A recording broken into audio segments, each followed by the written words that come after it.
Welcome to the Momentum Lifestyle Podcast, where we interview an inspiring, educational, and entertaining guest to help you build confidence, find balance, and live a life of impact.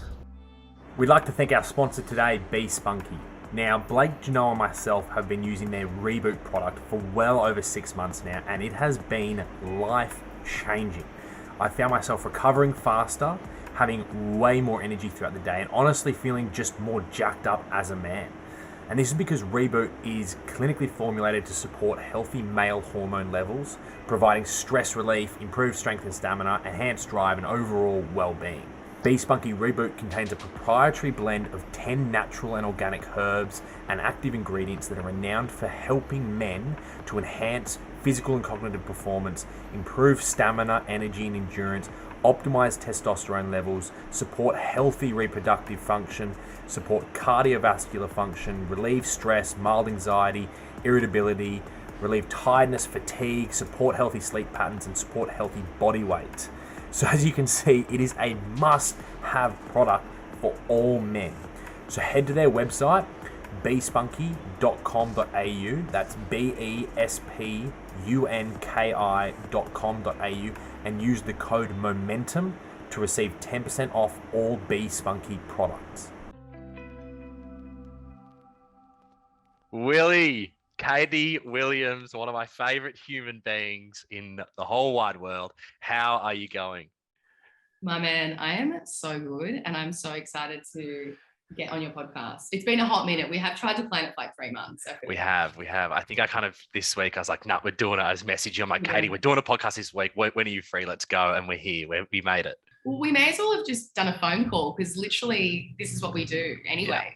Jump on a call and we may as well podcast it. Exactly. Might as well podcast it. How's your year going? How are you? I'm good. Yeah.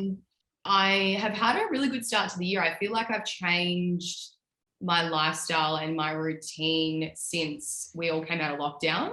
And I feel like I've set like stronger boundaries with my time and energy. And I also feel that I've really like just surrendered to work coming and going, money coming and going, training coming and going. And I feel like I've kind of just like softened and like loosened the grip on like what I can control. And I feel like, since COVID still around here, I'm Bondi, but, coming out of lockdown, you just kind of realize what's important to you and who you want to spend your time with. So I definitely feel really grounded here. It took me a while to get grounded here because it's a pretty chaotic place, but I'm loving the eastern suburbs, and I'm loving my life now. It's not as busy and as hectic as it was, and it's great. I feel more creative and more aligned. Because you're not a eastern suburbs born girl, are you? You're not a Bondi born. No, and I wouldn't actually say I'm an eastern suburbs girl. Like, I'm a northern beaches girl. You know? I don't know. Yeah. Let me just get your Instagram up and let's just. Okay, yep, eastern suburbs girl. Yep, great. Wait, you think I'm an eastern suburbs girl? 100%. You 100%. I grew up in Randwick and then Coogee, and went to school in Rose Bay, Double Bay at Cranbrook. And you're a eastern suburbs girl through and through, babe. Am I? I feel like I'm a bit cruisier. No? Well, there's nothing wrong with being an eastern suburbs girl. Don't take that personally. I love eastern suburbs. All right, that's my home. That's where I grew up, went to school, played all my sport. It's a good. You want to be in eastern suburbs. It is a great area. I feel like there's a lot of opportunity here, and there's a lot of people doing amazing things. Like, I definitely want to stay here. Like, I really love it. Yeah. And so coming out of lockdown, did you find the transition difficult, easy? Were you just ready to get back out into the world, or was it some sort of, oh, wow, okay, the last 2 years have really slowed me down and now I need to learn how to pick myself back into that pace? Or was the lesson slow down, stay slow, and as you said, work will come and money will come and all those sorts of things in the surrendering experiment? Funnily enough, I think the lesson was to slow down and embrace a slower pace of life. However, it didn't take me long to start getting back into, I guess, that hustle mentality a little bit, but I'm constantly checking myself to like do less, spend more time with my own self-development, make sure if I've got meetings or podcasts or filming that I've got adequate time to rest in between. Because I live not far from the city and I do a lot of work in the city, I have the luxury of coming home and having lunch and having some me time. And I never used to do that. So before COVID, I was like filling every hour up of my day out so much during the week. Whereas now I don't really go out much during the week. I'm limiting my alcohol. I feel like I have grown up. I feel like I'm a little bit more of an adult now. And also because my body actually can't handle it. I'm a projector. I don't know if people listening know. I'm a projector too. Yep. But I'm a projector, and I thought that I was a manifesting generator and I could just lay through life with just constant energy, but I'm actually not. I know I need to work in bouts, and I also have undiagnosed ADHD. I'm getting diagnosed, but I know that I'm now learning my routine of like focused work, no phone, and actually doing like 2-hour blocks at a time, or like, I know that for me, less is more. And I've only learned that by burning the candle at both ends and getting sick and injured. And it's just it's a reoccurring pattern that happens in my life.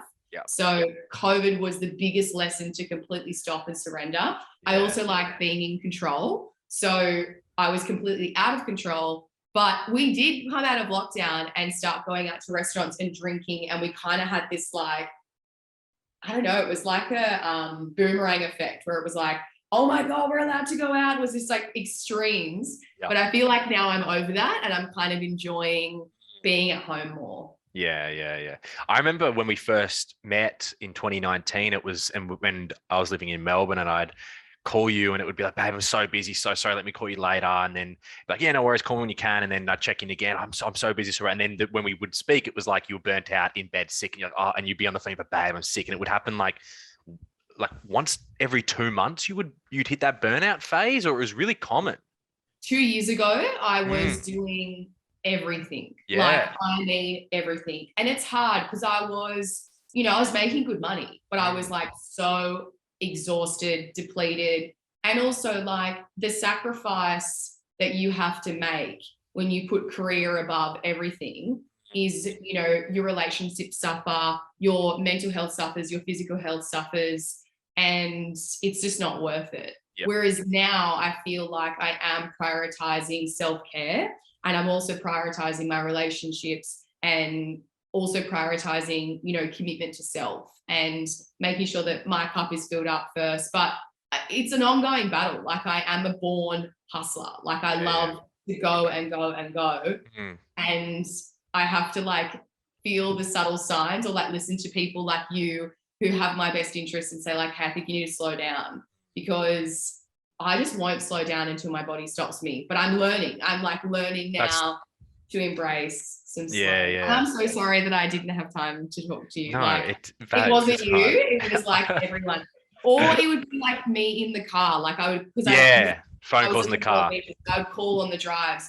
But it's hard because when I'm in the podcast studio, my phone is off. And at that point, I was coaching people as well. So like physically doing the classes. Yeah. So I would be doing that for like 3 or 4 hours, then check my phone and have like fucking 18 missed calls of like work stuff, or like stuff that I haven't responded to. And then it's just this awful rat race of always feeling behind. But I'm not doing it again. Good to hear. That's like the beauty, right? We've all got our stuff that we need to learn. And one thing that I'm really noticing as I'm journeying into fatherhood is how much of that leaky time and energy that you can afford to when I was younger and when I didn't have a lot going on. But now it's like new partnership, going to be a dad, running 2 businesses, moved across the world to Hawaii. It's like, oh, I don't have time. It's like, I have time.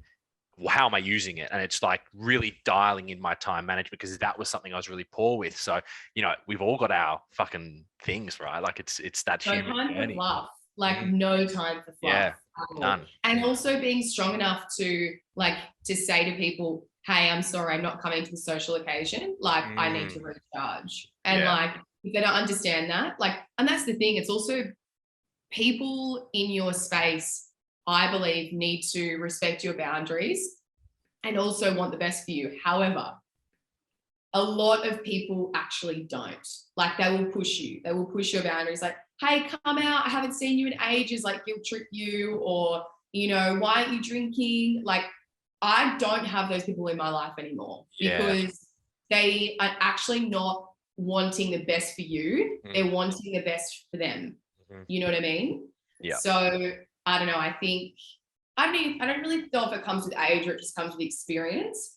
You realize that all these little things add to burnout, and actually you're fully in control of all of it. Yeah.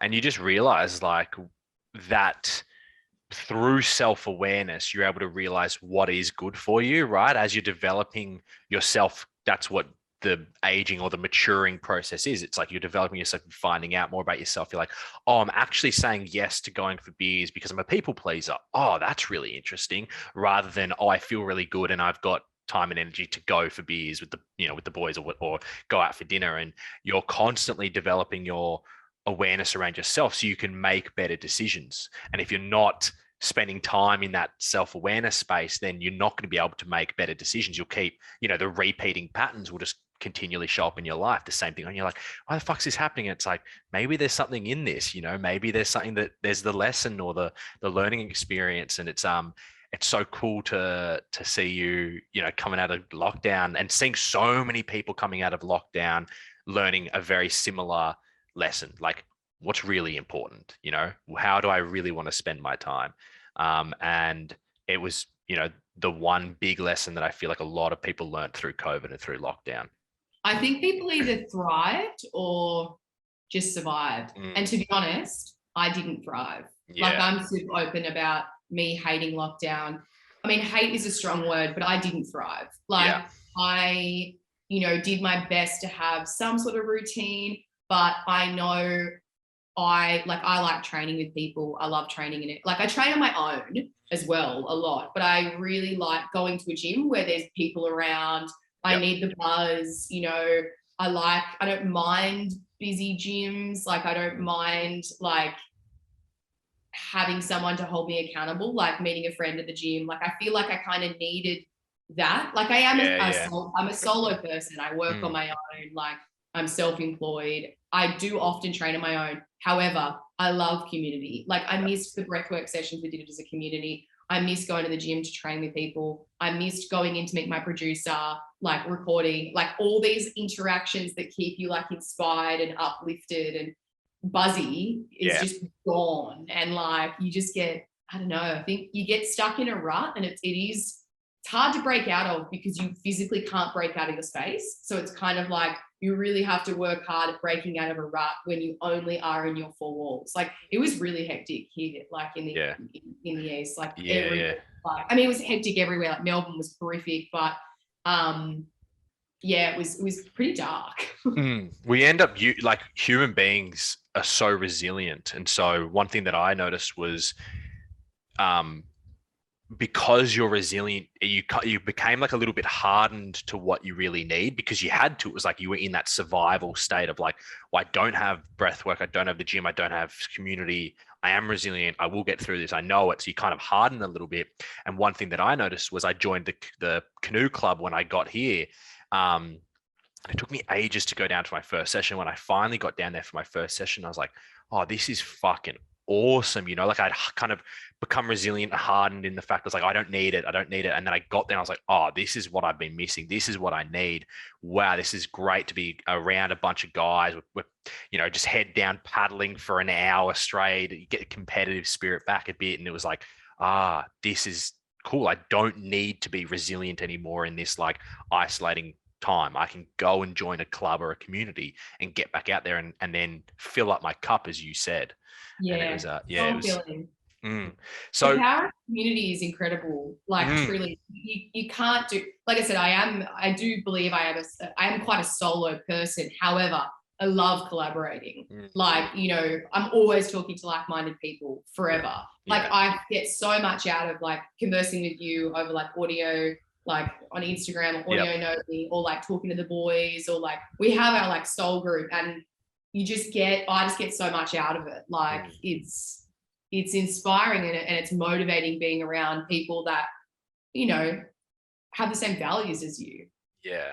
It's cool too when you're able to connect with people like straight away, you know. I froth those connections where like this is what you just say, like soul family, like this is my people. Like Yeah. you and I have met like and hung out 4 times, I think.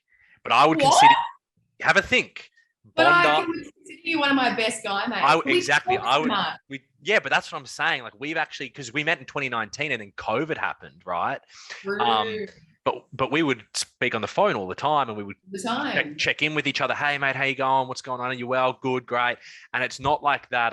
That's also one thing that I've learned in the maturing process is when you're in high school, you expect your friends to always be around and always be checking in, and that's how you're like, oh, he's my friend because XYZ. As you kind of get older, you're like, life's fucking hectic and busy. Oh my God. You only really have time for people who really care about you. And that doesn't necessarily equate to how much they check in on you. You know, it's like, cool, me and Kay checking on each other once a month, but it's like, hey, how you doing? I'm here. What's going on? You know, it's like real good connection, clean connection. You're like, great, that's my person. You know, I fucking love that person. Yeah. You know, I love you. And it's so, it's cool when you meet those people, you know, like makes me smile. It's like, they're my people. They're my soul fan, you know? 100%. Yeah. It is. And it has nothing to do with how long you've known someone. It truly is about the connection. 100%. I met, same as you, I actually didn't realize we hadn't hung out that many times. We've had a few sessions, like we've had drinking sessions with, I think it's more than 4, but I really do think we haven't hung out face to face. Yeah. But it is incredible. Like when you do meet someone and you connect and you click, and like, you know, we've had conversations on the phone for like 2 hours, 3 hours. Like I'm the same with Tegan Martin. Like she's in Melbourne, Newcastle, like here. And I talk to her on the phone like twice a week for 2 hours. And we just go. And I actually we FaceTime. I don't physically see her. Or same with Holly. Like these people that aren't physically in our space all the time, but we still remain close to. It's beautiful. And I guess that is the power as well. It's like in COVID, you realize that like the people that you want to connect to that make you feel good. And it's this equal energy exchange of like, you know, I'm not projecting onto you. I'm not complaining to you. Like we are literally just opening up, and it's this beautiful, like sacred conversation. And I don't know, you leave the conversations feeling lighter and happier. Yeah, absolutely. So what is the Katie Williams story, right? You've done so much, you know, and we were talking just before, and I'm like, Katie, you're so hard on yourself, you know, like, fuck, you relax. And you've done so much from a junior national runner, right? Beach sprints. World, right? Fuck, see, look, they're even better than, you know, to fitness personality, to reality TV star, to Instagram influencer, you know, like, oh my God, to model, to TV personality, right? Like you've lived a really extraordinary life, wouldn't you say? That's very kind of you, and thank you for the intro. I think I have. I definitely follow what excites me, you know. And to be honest, there's probably nothing I wouldn't do, to be honest. You know what I mean? I kind of live life like that. Like if it interests me and scares me, I mean, as long as it's safe, even if it's not safe, sometimes I give it a go. But I don't know, I just think I like to really squeeze as much as I can out of life, which I don't know. I kind of have this motto that's like, if I were to like my life to end young, at least, which it won't, but at least I lived a very full life. So it's kind of like, I don't want to live this life where it's like, oh, when I'm 40, I can, you know, afford to go to Europe, or when I'm 50, I can retire. It's like, no, I'm going to enjoy. If I want to save to go on a trip, I'm going to do it now. If I can start a business, I'm going to do it now. If I can, you know, take a financial risk, I'm going to do it now. Because I kind of just feel like if you look to the future and think I'm going to do all these things later in life, you don't, because as you get older, you become more fearful. You, I guess, surround yourself with less opportunity, I think, as you get older. I think when you're young, you just have a really limitless mindset. And I'm kind of just embracing that. Like I'm 28, but I kind of feel like if I'm called to it or I'm pulled to it, or if it feels aligned, I'm just gonna go for it. And have you always been like that, or is that something that you had to develop? No, I've always been like that. Yeah. I've always, from a young age, I grew up doing gymnastics, and then I very quickly realized that, mum and dad quickly realized that I was very fast. So they got me into little athletics, and I started like competing when I was like, I don't know, honestly 4, with gymnastics and surf life saving. And then I did little A's, and then I did heaps of different sports. But What were you, a little toddler, a little Yeah. toddler zooming around? They're like, oh, she's quick. Yeah. Well, I started off with gymnastics, and then mum and dad asked me as I got older, which I preferred more, because I was either going to go hard with athletics or go hard with gymnastics. And the coaches wanted me doing more time in the gym for gymnastics than I was spending at school. That's what my mum said. So mum was like, so I stopped gymnastics when I was young because mum, I don't know, I obviously told her I wanted to do sprinting more. Yeah. So yeah, I'm glad she didn't let me do both, because I would have been one of those like little German kids that have like traps up to here and like don't grow if I had kept going like that. I'm just picturing you now as a little stocky gymnast running around. Oh, that's gold. And so the sprinting journey took you to the world stage. Yeah. And if I remember your story correctly, you got sick, or you had an injury, right? You had an injury towards the peak of your career, right?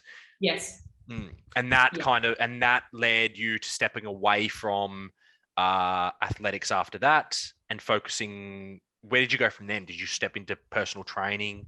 What was the next step in that journey? So I was world champion at 19 for beach sprinting. So I did athletics growing up, and then I ended up choosing surf life saving. Yep. I was a better beach sprinter than I was a track sprinter. So yeah, I ended up reaching my peak at like 19, becoming junior world champion. And then I wanted to, so my worlds were every 2 years, and I wanted to retire after winning the Open World Championships. I was coming in as the Australian champion, and most of the best competition around the world was still Australia. So I was pretty confident I was going to get first. Well, I was confident I was going to get first or second. Yep. And to be honest, if I didn't win, I probably wouldn't have retired. So yeah. I ended up, I guess I was forced to retire, but mentally I just was done with the sport. I started when I was 4, and I retired at like 23. So that's like 19 years in the sport, which is a really long time. I was over it. I, was only going to retire wanting to have one. Like, I wasn't enjoying the process anymore. I was getting sick and injured and pushing my body to the limit. And so I ended up in hospital, and the doctor, I think it was 2 weeks before I was supposed to fly to Holland, and the doctor said, you can't fly because your lungs aren't strong enough. So I had bronchiolitis and reoccurring respiratory infections, and physically I was burnt out, mentally I was burnt out, and I was ready to retire. I just wanted to get like my last race. So I didn't get my retiring race. I know I still got a lot of like clearing and emotional healing to do around that, because I know that holds me back. And I think even now, I struggle with trusting myself, because I have been known for a long time to overdo it and push myself too much to burn out. And I do this regularly. So this is something I definitely am ready to explore. But for a long time after I retired, I, did struggle with my identity, because I was an athlete, and I thought because I retired, I wasn't an athlete anymore. And I, really dove into meditation really hard after that. I learned to meditate before I was supposed to be going away. And then I ended up kind of doing a lot of healing on my own, and started working with a healer, and understood the importance of mental, physical, and spiritual and emotional health from a very holistic perspective. And then I, luckily enough, had great connections and was already working for Fox Sport as a presenter for Summer Surf. So I basically, when I retired, I had, had a really good experience in front of the camera, and wasn't long after that, I started doing workshops with young women, and Better For It was born, which is the podcast I have. So yeah, I guess I realized after that I had a real passion for, health and wellness, obviously. But no longer being an athlete anymore, I transitioned into, putting all my energy into my career. Started boxing, started doing different training, started doing kickboxing. And I guess I kind of just lived my life again, because I was a very, very, very structured, routined, and somewhat obsessed athlete. So I guess I just gave myself a break after that. But it was a hard transition, and a painful one too, because I had to forgive myself. But I guess I still probably haven't forgiven myself for that. And what's been what's been the identity shift process for you? I think it's such an important topic, these identities we take on and the value we attach to it. I resonate with the athlete. I grew up playing high level basketball in AFL, and leaving that behind, I quickly, without having no awareness at 19 years old, but what I did was like, oh, I'm a man because I'm good at sport. And then it was like, no more sport, girlfriend break up. And it was like, women, I can get women, and that's how I'm a man, right? And I put that mask on, and that became how I defined myself for fucking years. I am still working with, Julianne, my kinesiologist, and still working through some of that stuff. I have an appointment with her after this. She's amazing, isn't she? I cannot wait. Yeah. It's my first session with her. I knew you're going to enjoy her. Shout out to Pixie. She's great. Go work with her, everyone. I'm doing a podcast with her next week as well. Oh, cool. Yeah. She's amazing. The Better For It. Yeah. Yeah, great. Yeah, she's sorry for interrupting you. No, she's got a lot of nuggets. She's great. And so talk to me about your identity, because I know what I really wanted to get you on the podcast to talk about, I mentioned before, was like and I don't want to even put words in your mouth, but your identity now through you navigating, exploring. I don't want to say it again. I don't want to say the wrong word. Navigating, exploring your sexuality, and and dating a girl for the first or second time, and how's your identity really shifted and shaped yourself, and how have you gone about facing yourself in the mirror, right? Like facing the changing identity and integrating what you learned as an athlete and stepping out, and then now coming out as bisexual, and having to face that integration of like, oh, I didn't know this part was here, and now it is, and okay, cool, great, I get to explore this. 100%. I think the identity piece is really interesting, and I think a lot of people will use their career as how they identify, or they'll use their sport or their talent as how they identify. So for me, I really had to, years ago when I did retire from sport, I had to really think about like, who is the real Katie without, the accolades and the medals and the sponsors, or, without the career or anything like that. And I think now it's taken me a really long time, and it's going to take me a long time in the future as well to keep peeling back the layers. And I still have a lot of work to do with ego, and I also have realized I do wear a lot of masks, and you might show up as like podcast Katie, or like show up as presenter Katie, all that kind of shit. And I've really had to strip back as much as I can, and it has been hard. I think now, I have entered a same-sex relationship. A few years ago, sort of like started dabbling a little bit and just being like really curious, and kisses at a nightclub here, a couple of kisses at the down in Bondi there, that sort of thing. Yeah, basically I kind of like eased into like, tried to think about my sexuality, tried to feel into my sexuality, and not, allow like society's like conditioning to say, this is wrong, you shouldn't do this. I kind of just like lent into my intuition and like what felt right and all that kind of stuff. And a few years ago I sort of started like dabbling, and you kind of know the story. And then I kind of realized, oh, hey, this is like fun, and I like this, and I tried to not put too much pressure on it or like label anything. And then I did Big Brother and got everyone questioned my sexuality, like everyone. So it was pre-Big. Okay, so it was pre-Big Brother because I remember coming out of Big Brother. Right. Okay. Yep. So pre-Big Brother, I was kind of like dabbling and like, had a little fling sort of thing. Like was kind of like just exploring my sexuality to see, if this felt good, if it didn't feel good, why it didn't feel good. Was it because I was afraid my family would find out? I was very afraid the media would find out, which in fact ended up happening. The media got a hold of my now relationship, and it was in the papers and online before my extended family knew. So I think for a long time I did kind of fear. What was that like? To be honest, the article was great. It was like, didn't say anything about sexuality. It was just like Katie and her new girlfriend. And I was like, oh my God, great. Because they could have labeled it and said like, oh, is she gay? Or like, I don't know. It was just like, or to be honest. Tabloidy. Yeah, it wasn't very grabby, which was nice. Yeah. And now I kind of view my sexuality, like I check out guys all the time. Like I guess the only way to describe my sexuality is right now is bisexual.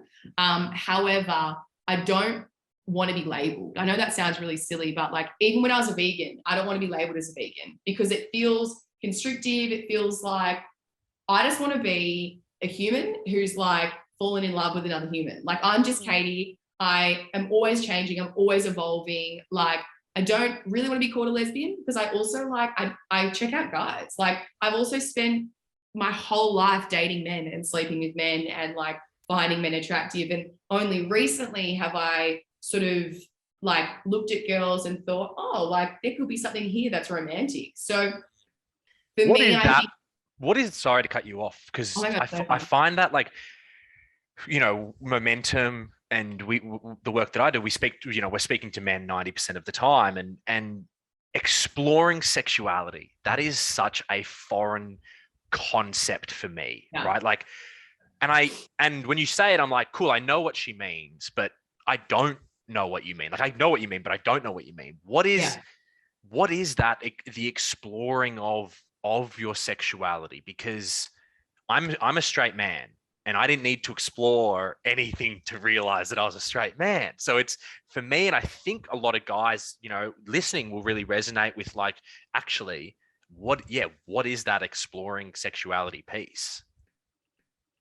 I think social conditioning around sexuality plays a massive part. I think a lot of humans are bi, but they haven't actually let themselves explore or like be curious. I think for women, it's a lot easier to transition to like experimenting with a girl because it's not, I think it's accepted more. I think a lot more girls are bi than they actually know because they haven't felt comfortable enough or they've felt shamed. They haven't like given it a go. So for me, there wasn't a lot of exploring. I kind of just jumped in, and then I realized I jumped in like when I was drunk and realized, and then I had like a spiral. Then I had like a spiral effect of like, so I slept with a girl that I, was hanging out with, and then I like had a wig out and was like, oh my God, I had this full identity crisis for like a few weeks where I was like, am I gay? Is my whole life a lie? Like I had this whole like internal battle. And then I was like, oh my God, what if people find out? Then I felt shame, and all this kind of stuff. And I spent a few weeks really sitting with what I was feeling. And I realized everything I was feeling was everything that society had deemed as wrong.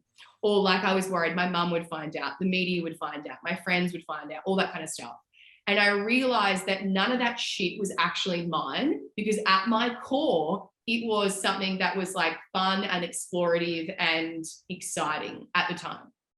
So when I actually sat with the feelings that were truly mine, I realized that all of the anxiety, fear, shame came from others around me. Not that they knew, but like from what society had deemed as wrong or right. And when I realized that nothing is wrong or right, and there is no shame in this. I really kind of just leant in and was like, once again, exploring. Like, I don't have a lot of sexual experience with girls. I haven't like got like any crazy numbers with girls or anything like that. But I knew very quickly when I met Georgia, who's my girlfriend now, that I truly fell in love with her. So I realized that, you know, call it bi, call it pan, I don't know. I just feel like it's just me. And Georgia's the same. She doesn't want to be labeled. Yeah. Society loves to label everyone. They want to put in a box and say, oh, well, she's gay now, she's a lesbian now. It's like, I don't know what the future holds for me. Like, I'm so in love with Georgia and I hope I stay with her forever. But I don't want to be put in the lesbian box because I fall in love with the person. Yeah. And I definitely have a type for guys and girls physically and also like inside. But I just think if people lent in a little bit to what actually feels right for them and not worried so much about what people would think of them or about being judged, then so many more people would probably realize that they might also be like me, and be able to swing both ways. Yeah. It's interesting that you make the point around the societal conditioning, because, you know, when I'm thinking about that, I go, well, what's the conditioning from the other side? You know, like playing devil's advocate. It's like you watch porn and women are always doing women on women stuff in porn, like your straight female porn stars. And I don't want to assume that they're straight. I don't know, but it's like 90% of the porn stars who are doing porn will also be, if they're female, doing threesomes with two girls and a guy, and they're, you know, they're licking each other out.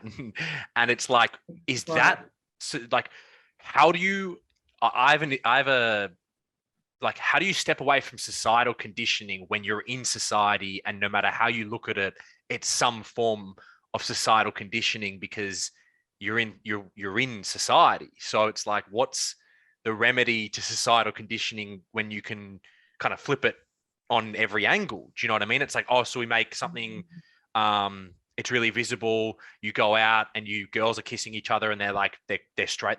You ask them like, yeah, I'm straight, but what's a kiss with a girl? Guy, it's really interesting. It's like, guys aren't going out to nightclubs and hooking up with each other as jokes and thinking that it's sexy and all these things. And it's like, what is societal conditioning, right? Like, what is that term? I think if I could sum up in the best way for how I got through my internal battles, not internal battles, but internal struggle, I guess, of my sexuality, which I got through so quickly, truly. Like I really only had a wig out for like a few weeks or a few months, because I kept asking myself, what is my intuition telling me? What is my higher self telling me? And when I connected to source and when I connected to myself and my intuition, the constant messaging was to follow my heart and to follow what felt right. How did it feel? Not how did I think? Because my brain was saying, this is wrong. Fuck, are you gay? How are you gay? You still find guys hot. You've been in love with men. Like, my brain couldn't logically understand how I had gone from guys to girls. My brain, and to be honest, I didn't go from guys to girls. I went from a girl to a guy to a girl. So like, I still like, and I love how you put it around, like, don't label me and let me be a human, having a human experience. Yeah. And I understand when I do interviews like this and people say, oh, so like, what is your sexuality? The best way I can describe it is I am bisexual, but I don't want to be labeled. But for people to understand it, I understand that they need to be able to place it in, you know, where do you fit into the LGBT? But even like that community, right? Like, what you're describing is the, well, why do I have to be a lesbian and why do I have to fit into some sort of box, right?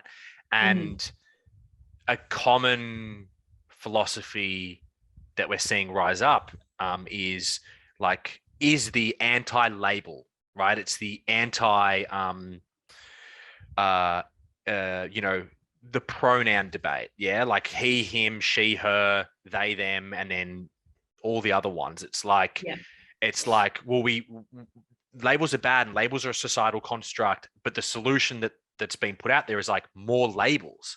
It's like, oh, you don't fit in with straight, so we'll create more labels, but we'll get upset that there's the label, but then we'll make more labels.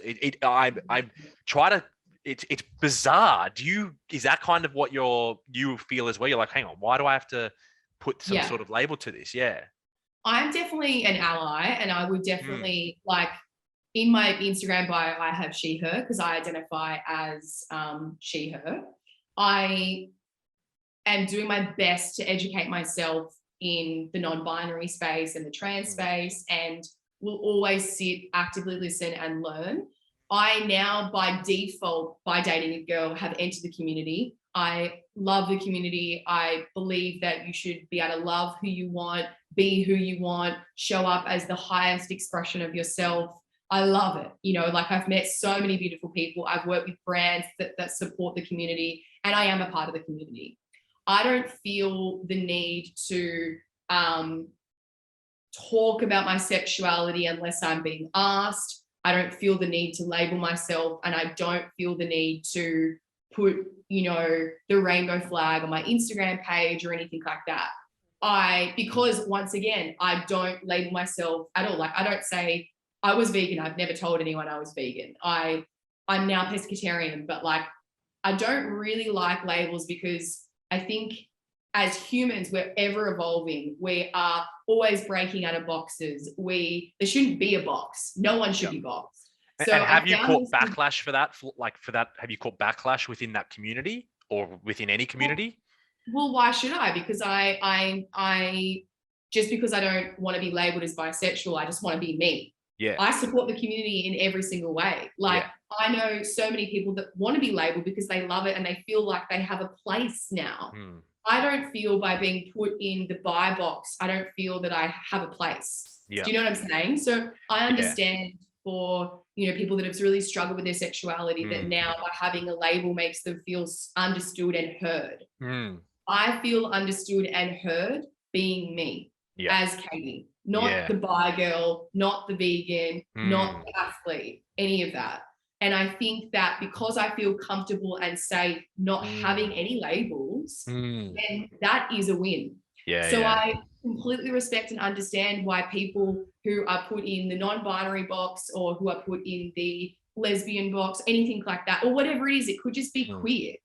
So queer is anything on the spectrum. So I guess if I'm put anywhere, it would just be queer, because that means that you can find girls attractive. Like it's kind of limitless, and that's exactly what it should be. Like, you know, stepping into a relationship with a same-sex relationship, whatever relationship you have, there shouldn't have to be like, you're the masculine one, you're the feminine one, you know, this is the box we're going into.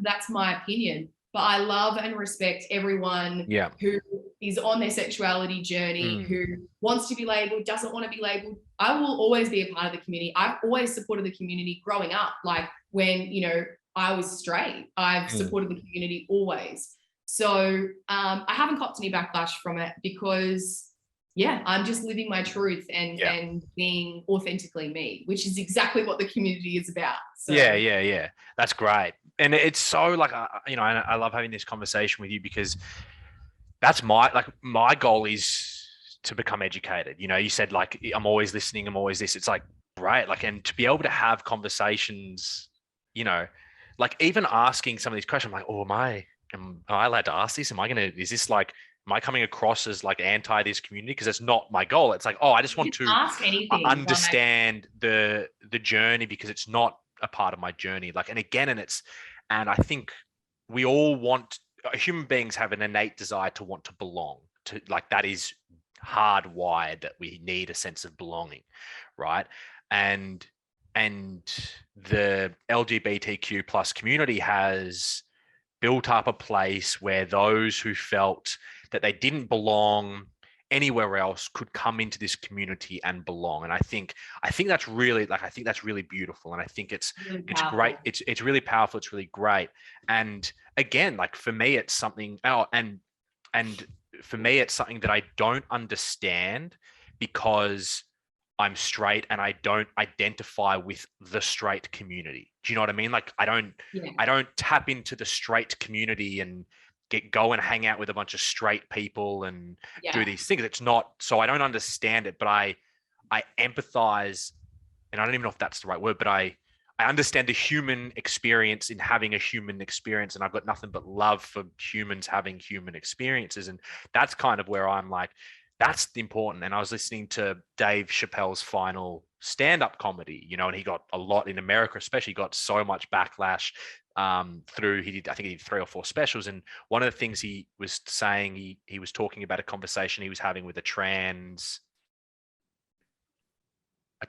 woman, was that he went back, long story short, he went back and forth. He was on stage, he went back and forth with his opener, who was a trans woman, and she was sitting in the front row laughing at his joke, and they kind of turned it into a bit of a bit, to his surprise. And then towards the end, he's like, I've got no fucking clue what you're talking about, like I don't understand. And that was the only time she kind of got upset. She's like, I don't need you to fucking understand. I need you to empathize that I'm a human being having a human experience. And I really love that. I so love that, because I think for me personally, having conversations in this community, I feel like if I'm not saying the right things, I'll get attacked. Do you know what I mean? And it's not just this, and I'm not saying it's the community, it's so many things. It's society now, cancel culture and this and that. And it's like, it's great to be able to have conversations, because that's where I stand. It's like, I stand on the place of like, oh, I've got love for you as a human being. Like I love you as a human. I understand that you're going through a human experience, and that's what's important. And I think the education piece that you're helping, you know, you're educating me now, I think that's so fucking cool. And I think that's so important. I think there's so much juice to that, because again, I don't understand what you're going through, but through conversation, I can understand a little bit more and more, and I can empathize. And even if I don't get to the place of understanding, like exploring my sexuality, do I need to go out and start kissing guys? Like, you know, like I don't need to get to that place, but I can empathize, and I love you, and I can love the community, and I can be like, cool, it's not, I don't get the whole thing, but I'm here and I'm a supporter, and you use the word ally. It's great. So I'm really appreciative of these conversations, you know, and I think that you're so open-minded though. That's the thing. Like you're such an open-minded guy, and you're also so willing to learn. You should, I know what you mean when you say like, you don't want to say the wrong thing. I have said the wrong thing so many times to my queer friends over the last like 2 years, and they're like, you can't say that. And I'm like, okay, thank you. So but the only way for me to learn, and I'm not going to sit down and not say anything. The only way for me to learn, because this is a new space for me that I'm navigating, is to ask questions, say the wrong thing. Like I've said so many wrong things, and like two of my friends particularly who live in Bondi, Lucy and Holly, they've kind of grown up. They kind of grew up sort of sleeping with guys, and then they kind of end up sleeping with girls, and then they realized that they were gay.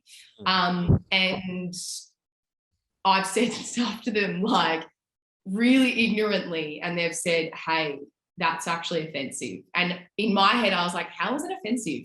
But they've explained it to me, and I'm like, oh my God, it is offensive. So it's taken me, and I'm still learning, like trialing and erroring by doing and saying the wrong things that I have learned.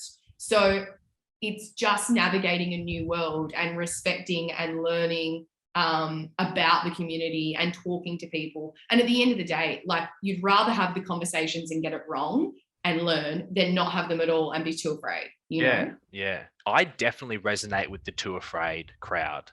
And I think it's a big crowd. Again, it's not just this conversation, it's in a lot of conversations, you know? Yeah. And I really resonate with that too afraid crowd, because for me, and I'll use all the terms, and I don't really use them when talking about myself, but I will. It's like, you know, a white cis male. It's like there at least my perspective is, it's like, get on board or you're against us. And it's like, but can you help? It's like, for me, it's like, can you help me get on board? Like, I don't understand what I'm getting on board with. And I'd love to have conversations and resources that can help me get from where I am to where I want to go, and allowing me the autonomy to make my decisions and my route in that process too, just how you want people to respect your autonomy and your decisions in how you get to where you are in your sexuality, and I think that's just really, I think it's super important. And so I am really grateful to have people in my life where I'm able to have really open, honest conversations where, I'm like, it's like, damn it, thank God this is a private conversation, because I wouldn't have this in public, right? Even this doing a podcast, I'm like sweating, and I'm like, what, Babe, let's open it right up. What do you want to know? We're an open. Yeah, no, I love it. I'm asking these questions, and it's great. And I think a lot of our listeners, we speak to a lot of men. I think this is a handy conversation to have, and a necessary one to have. And so how to keep the conversation rolling, what have been the main challenges that you've had to face and overcome? Have there been some big pivotal moments over the last couple of years where you've gone, fuck, that was big and that was a lot, or even something that you're going through now that's really difficult? I think the sexuality piece has been really raw for me, and I've had to be very vulnerable. I've had to have a lot of, kindness for myself. And I've also had to have a lot of patience and kindness for others around me who are processing my sexuality. I've also had to let go of any judgment. I've had to let go of judgment of self. No, judgment of people around me. Yeah. And I've also had to just completely embrace this new part of myself with open arms. And I'm a very critical person. Like, we've spoken about this. Like, I'm extremely hard on myself. I always have been. And I have the perfectionism, high achievers mindset, which can be really hard on me mentally. So I've had to really try and give myself a bit of a break when it comes to this stuff. So, like I said, the media got a hold of my relationship with Georgia before my extended family knew. I sat down and told my mum and dad and my family, and then I just opened up like the combo at the dinner table, and everyone was just shook. Like, so I feel like I've kind of really thrown myself hard into my sexuality without holding back, because I remember it was really early days with Georgia, and I literally just came home and told my mum, because I knew that if I had waited and waited and waited, I would build it up in my head and I'd get so afraid, and I wouldn't want to face the dragon. Jordan Peterson, face the dragon. Face the dragon. Yeah. And I've done that in every occasion. Like, the media has been really kind with me and Georgia. Like, we've had photos together, and they've all been like, we've been papped quite a bit, and it's been, to be honest, they've all been really good. One of the articles said something like, Katie doesn't want to be labeled despite being in a same-sex relationship, but that's all just a part of my journey as well. And so I guess I haven't got there. I'm learning to love myself as exactly who I am, and to show up as authentically as possible. And showing up as authentically as I can is tough, because you are bearing yourself.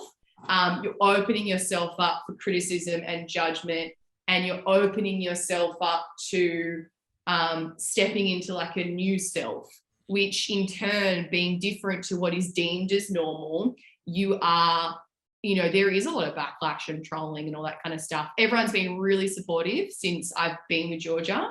But before that, I got a lot of like trolling around my sexuality, and people saying, just tell us.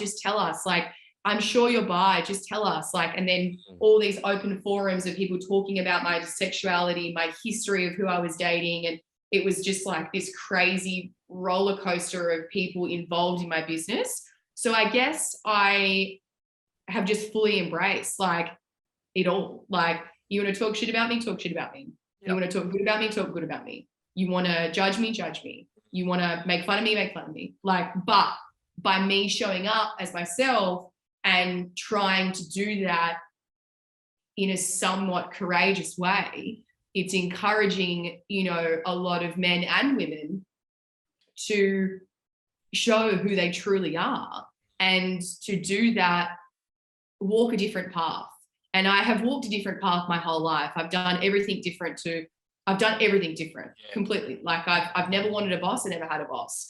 I've wanted to start businesses. I've started. I've failed businesses. I've lost money. I've continued to walk a different path, and I've done the same thing with my sexuality. And I feel proud of who I am now. I'm getting there. You know, I'm so hard on myself, but I do feel proud of who I am and how I've showed up despite, you know, the public's reaction of my hidden sexuality when it was a secret. You know, there was a lot of talk when it was a secret, and I wasn't ready to talk about it yet.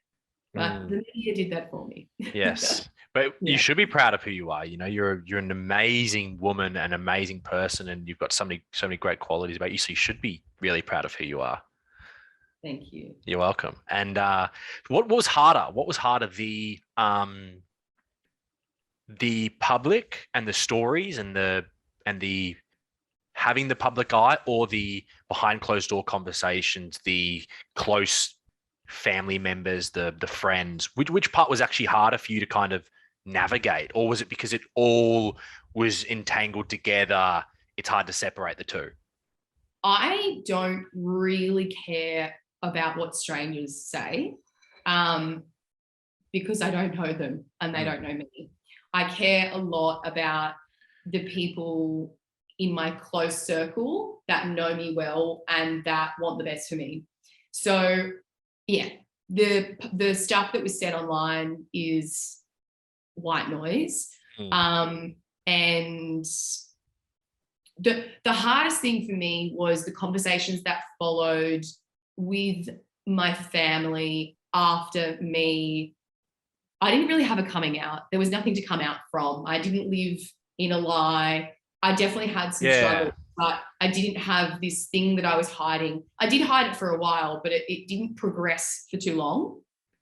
So the hardest thing was the conversations after me and Georgia got really serious, the conversations I had with my mum, to be honest, because it is a lot for a parent who, you know, the whole life thought their child was straight, didn't think anything of it. And then all of a sudden is thrown into a situation where, you know, they are picturing you walking down the aisle with a girl, or like doing IVF, or like not having the normal,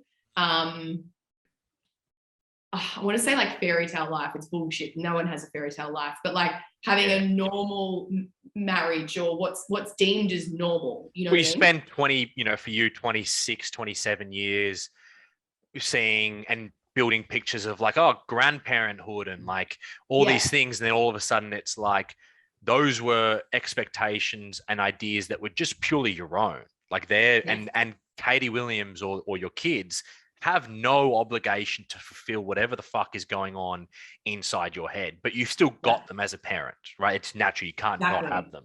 And so to have it come along, it in some way shatters those expectations. Cause then was it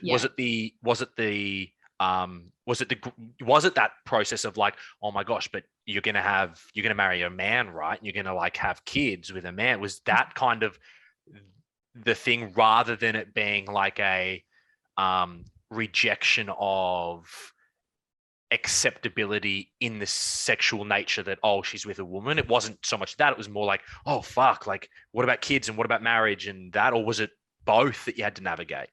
I think it's both. I also think that, you know, what has also been difficult is because Georgia and I are, I guess in like the lesbian space would be probably more femme appearing. I'm a tomboy and I always have been a tomboy, but I wear makeup, I get my nails done. I'm very masculine in my energy, but I still am quite femme for like the queer space. So for two sort of femme appearing females, the attention you get from males is pretty hectic. You get like heckled, you get sexualized, you are treated, sometimes your relationship is treated like a joke.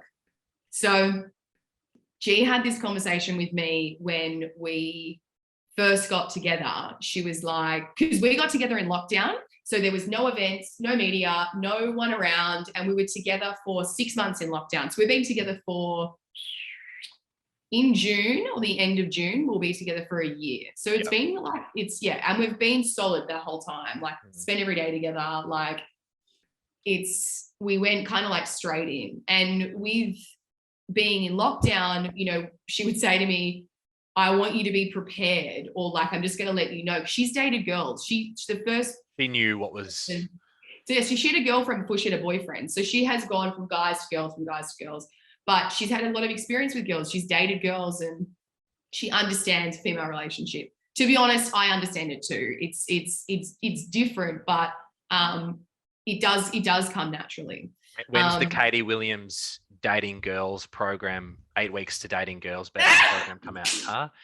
Is that going to be a podcast where you interview yourself about being better at dating girls? Just commercialize the whole relationship. Yeah, exactly. Georgie, you're on board no matter what. Let's go. She's a special guest. Yeah. What was hard was the heckling. So I've never experienced this. I've never experienced this at all. It wasn't long after we got out of lockdown, we started going on like date nights, and we'd be kissing in public and holding hands and, you know, public affection. I remember at the beach, we were like sitting up on North Bondi Hill having drinks, and we were a bit pissy pants and we were being affectionate. And I was like, thought about it, and I was like, we're both in our little skimpy bikinis. We've got little G-bangers on, like we're drinking, we're getting like, you know, a little bit touchy. And then all of a sudden this group of guys behind us were like cheering and like going, yeah, hook up again, like touch your tits, and like saying all this stuff. And I was like, oh my God. And I can't remember what I said to them, but I said something to them and I reacted. And that night it happened another 2 times where we were walking back, we were going to a bar, and this guy comes up to me and he was like, "Oi, you girl's hitting on me." And I was like, I'm sure she's not. Like, he was just this gross guy. And I was like, I really highly doubt that. And, then and you're trying to be polite, but you really want to be like, nah, mate, she fucking ain't. Yeah. I was like, she's definitely not. Yeah. And then he goes, I don't know. He said something like, yeah, nah, like she wants me. She wants the boys. And I was like, all right, good luck. Go ask her. Like, but it's what's happening is because two young women, you know, who are, you know, we're very in love. So there's a lot of PDA, and I'm fine with that. I'm comfortable with that. But with the public affection comes the heckling and the yucky sexualized comments, and guys thinking that you're hooking up. Guys think that you're, you know, being affectionate because you're trying to get their attention. I'm like, I am in a lot, like I'm in a serious relationship. Yeah. Like, Yeah. How dare, yeah. Like, but I've learned now to like not let it get to me. But it did get to me at the start because it was like really disgusting things they were saying, and also trying to put me down because they think I can't do what they can do. So it's like, oh, you know, can't like throw around, and I'm like, mate, you don't need to worry about what we do. Like, I'm absolutely fine. Yeah. So it's like they try and one up you and try and over-masculate you. And I'm like, there's a reason why she's with me and not with guys. So like, we're good, you know? So that's an interesting one to navigate, is like how, and yeah, people do, like, it is the staring and people, I guess, being like, oh my God, hectic, because it is very accepted, but it's still a shock for people. Like, obviously, like I wouldn't do that in front of my family, but I don't know, stuff like that. Like you go, oh my God, is my nan going to look, or my uncle's going to look at us having a look? Yeah. Yes, you know what I mean? Like, but I'm not going to hide who I am for anyone. I'm not going to withhold my feelings. I'm not going to simmer down. I'm just going to be me and do what feels right and embrace this beautiful relationship in every way I can, to be honest. fuck what people think and fuck making people feel comfortable, to be honest. One thing that really is evident is like your confidence in yourself, right? And that's something that I think about a lot, and I talk about it as a lot. It's like one of the best things you can instill into your kids is confidence, self-confidence, because if you have self-confidence, you're able to navigate life from that place of internal integrity, because you're not, sure, you'll get peer pressured and you'll have things like, of course, no one's like this stone cold, like I only do what I do and I'm so integrity driven. It's like, no, like you get peer pressured, of course, but when you've got that self-confidence, you're able to navigate these situations, like any situation, but these situations in particular with such a, like, okay, I've reflected on who I am, what's driving my behaviors, what's healthy, this feels really good, great. And I have the confidence to step into what feels good for me. You know, I have the confidence to go out into the world and be who I need to be and be who I am and be authentically me, you know. And I think as we're progressing more and more as a society, it's great to see that community growing in confidence, growing in self-confidence, and growing in that ability to stand against heckling, standing against ridicule. It's like, cool, be confident, you know, be in a place where you know who you are and no one can throw you off that course. And it's so important to have that self-confidence. You know, how much has it played out to your benefit that you develop your confidence? You know, I imagine for me, at least, it was through sport. And I imagine for you, you grew your confidence through sport at a young age. And then you took those tools and have able to transition within your identity across all your multifaceted identities. How imperative has that self-confidence been? Because can you picture yourself without it and what your life would look like without it?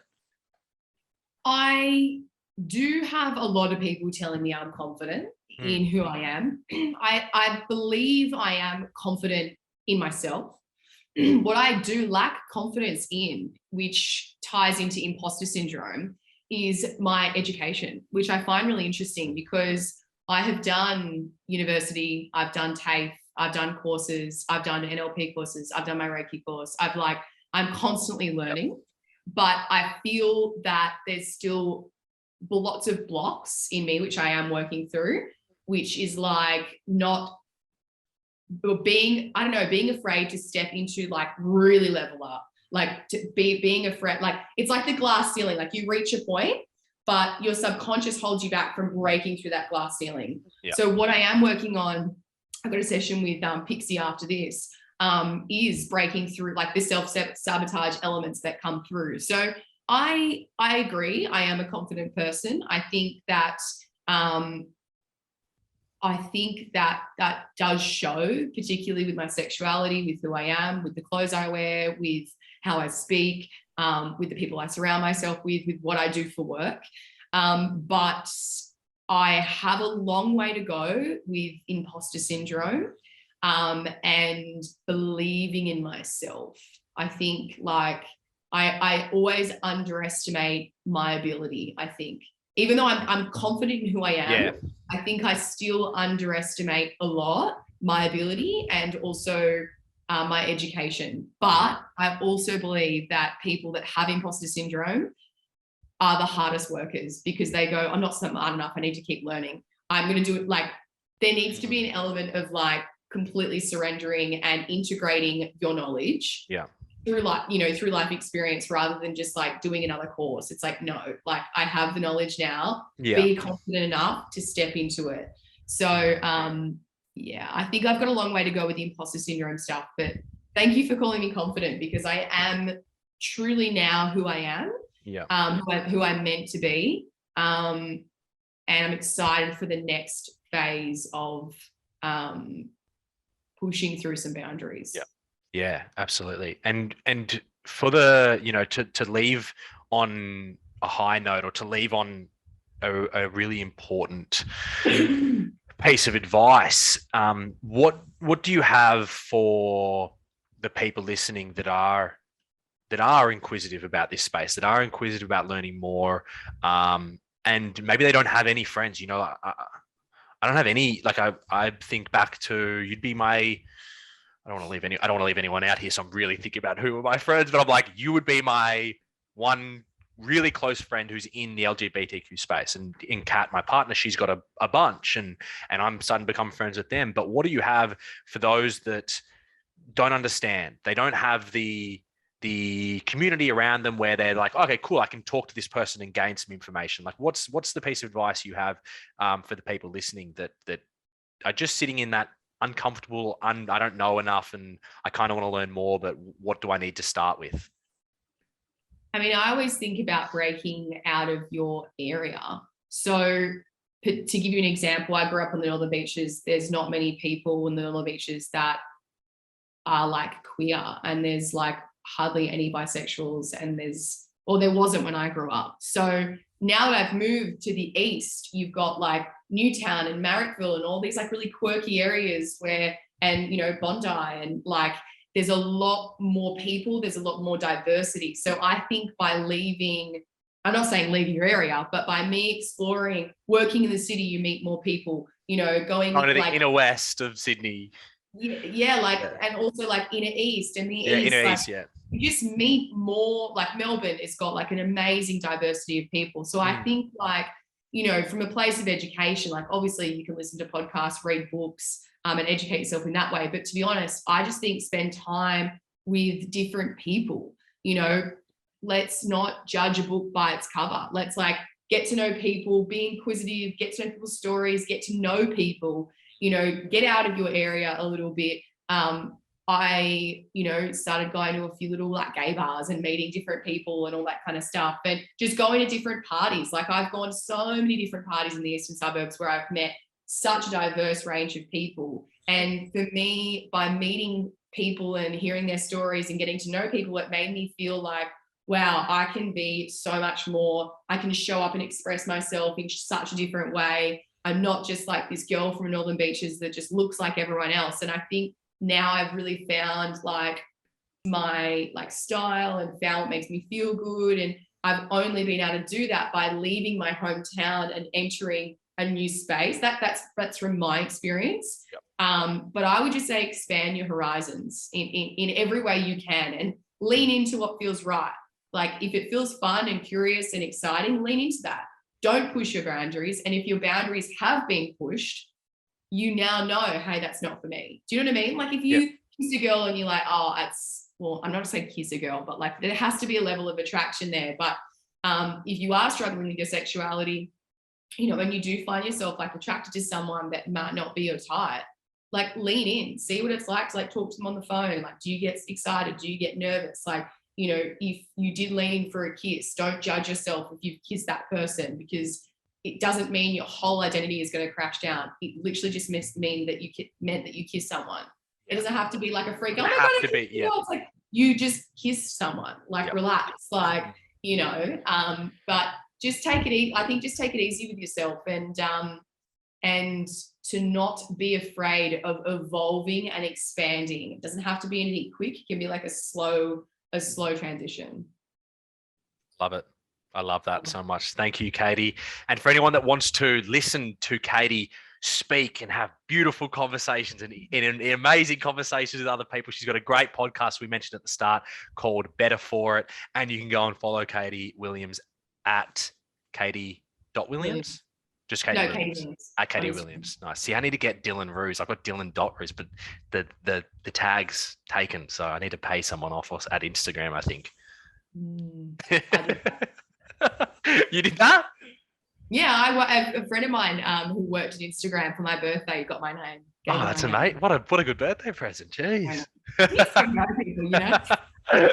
Katie, thank you so much for this conversation, and have a wonderful day. I love you. Thank you, my man. I loved it. Love you too. Thanks for tuning in this week. As always, if you enjoyed listening, please leave a review, give us a shout out across socials, or share with a friend so that we can continue to share these incredible conversations with more and more people.